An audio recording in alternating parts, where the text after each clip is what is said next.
안녕하세요. 짜자는 짠테크 짜짠댁입니다. 오늘은 무식하게 예금과 적금으로만 종잣돈을 모으고 있는 제가 종잣돈을 모으면서 느꼈던 그 감정들과 생각들 그리고 그 결과에 대해서 말씀드리고자 합니다.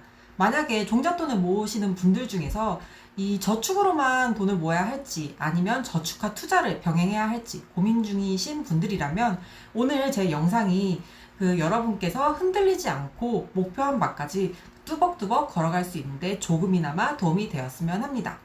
짠짠되게 짜지 않은 짠테크.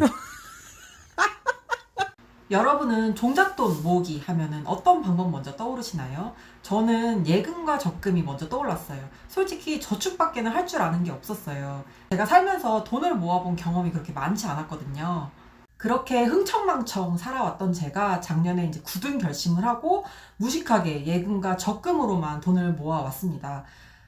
지출을 줄여가면서 만든 돈도 저축을 하고 혹은 재난지원금이나 성과급, 예기치 못하게 발생한 그런 수입들도 모두 저축을 하고 당근이나 이런 중고거래 물품을 이제 판매를 하면서 얻은 모든 수입들 모두 다 한 푼도 빠짐없이 고스란히 다 저축을 했었습니다.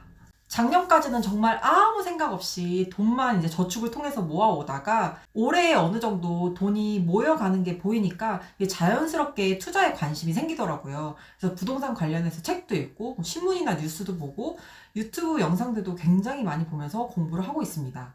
그런데 이상하게도 투자에 대해서 공부를 하면 할수록 점점 제 마음이 조급해지고 저축만 했던 제 지난 과거가 너무나도 후회가 되는 거예요. 내 집 마련과 경제적 자유를 달성하기 위해서 지금껏 악착같이 돈을 모아왔는데 여러분도 아시다시피 지금 부동산이 폭등을 넘어서 현재까지도 계속 상승 중이잖아요. 거기서 오는 좌절감이 일단 있었고 부동산 전문가들 말을 들어봐도 계속 상승이 이뤄질 것 같고 지금 내가 당장 내 집 마련을 하지 않으면 내 집 마련이라는 게 계속 한도 끝도 없이 미뤄질 것만 같고 남들은 막 저만치 앞서가는데 나는 자꾸 뒤처져만 가는 것 같고 이 마음이 엄청 조급해지는 거예요. 그래서 가지고 있는 돈으로 집을 알아보자니 이미 내가 원하는 지역은 집값이 너무 많이 올라버렸고 대출도 막혀있고 심지어 매물도 많지 않았어요. 그러다 보니까 이런 생각이 굉장히 자연스럽게 들더라고요. 내가 작년에 주식을 했다면 혹은 코인을 했다면 지금보다 모은 돈이 더 많지 않았었을까? 작년에 그 미쳤던 상승장에서 남들은 막 몇 배씩 벌었다고 하는데 나는 왜 그걸 놓치고 저축으로만 돈을 모으려고 했을까라는 이 후회감이 물밀듯이 밀려 들어오더라고요. 그래서 검색을 한번 해봤어요. 유튜브에 이 1억 모을 때까지 제가 목표한 금액이 1억이었으니까 이 1억을 모을 때까지 저축으로만 모으는 게 좋을지 아니면 저축과 투자를 하면서 병행하면서 모으는 게 좋을지를요. 근데 이제 어떤 유튜버 분께서 1억 모을 생각만 하지 말고 불려라 라고 불리면서 모아라 라고 말씀을 하시더라고요. 그때 이제 결심을 했어요.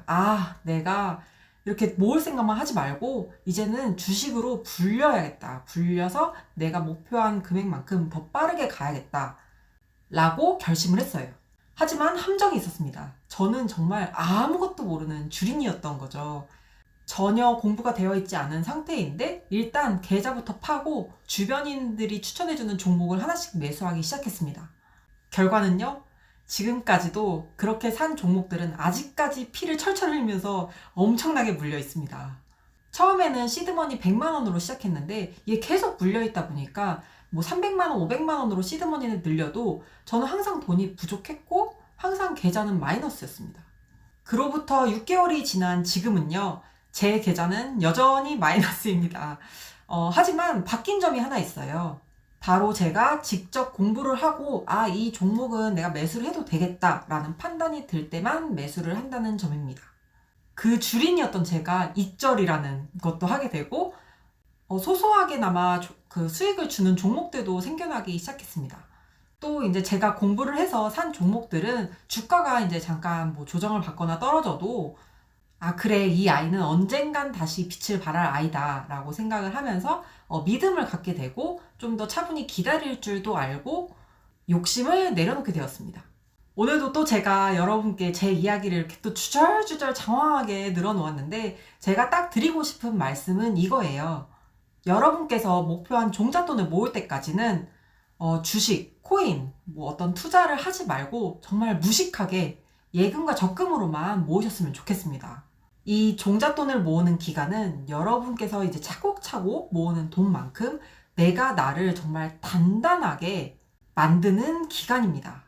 그 기간 동안 여러분은 절약도 하고 욕심을 참기도 하고 때로는 이게 현타도 맞으면서 나를 절제하고 나를 꾸짖고 나를 단단하게 만들고 나를 성장시키는 그런 값지고 숭고한 시간입니다.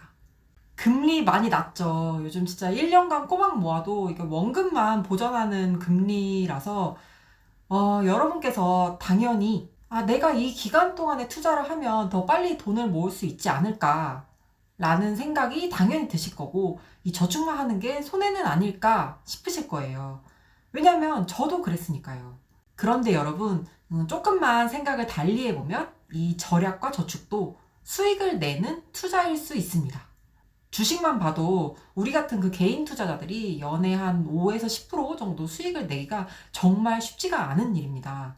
어느 증권사에서 이제 개인 투자자들의 그 계좌를 확인을 했는데 연간 그 수익을 낸 어느 정도 크게 수익을 낸 개인 투자자는 한 100명에서 5명, 한 5% 정도밖에 안 됐었고 한 그중에 20%는 은행 이자율 정도, 그리고 나머지 75%는 손실을 입었다고 합니다. 반면에 여러분께서 예를 들어서 만약에 한 달 식비가 50만 원이라고 하면은 내가 배달 음식을 조금 줄여서 10%를 줄여봐야겠다. 그럼 50만 원에 10%니까 5만 원이겠죠? 5만 원을 줄여야겠다라고 했을 때 여러분께서 열심히 아낀 이 돈 5만 원을 저축을 한다면 여러분께서는 연간 10%의 수익과 함께 은행 이자는 덤으로 가져갈 수 있는 거겠죠.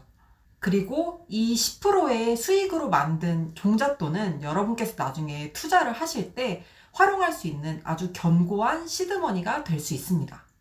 얼마나 쉬운가요, 여러분? 심지어 손실의 위험도 없습니다. 또한 그 종잣돈을 모으는 기간 동안에는 내가 열심히 공부를 하는 거예요. 내가 열심히 모은 종잣돈을 잘 굴릴 수 있는 공부를요. 그게 이제 주식이 됐든 뭐 부동산이 됐든 어떤 투자가 됐든지 본인이 하고 싶은 투자 공부를 그 기간 동안만큼은 꼭 열심히 하셨으면 좋겠습니다.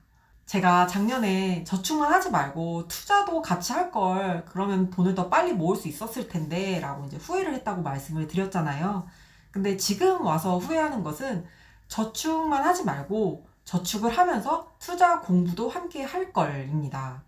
저는 올해부터 투자 공부를 시작했는데 작년부터 했더라면 얼마나 좋았을까라는 이 아쉬움이 항상 있어요.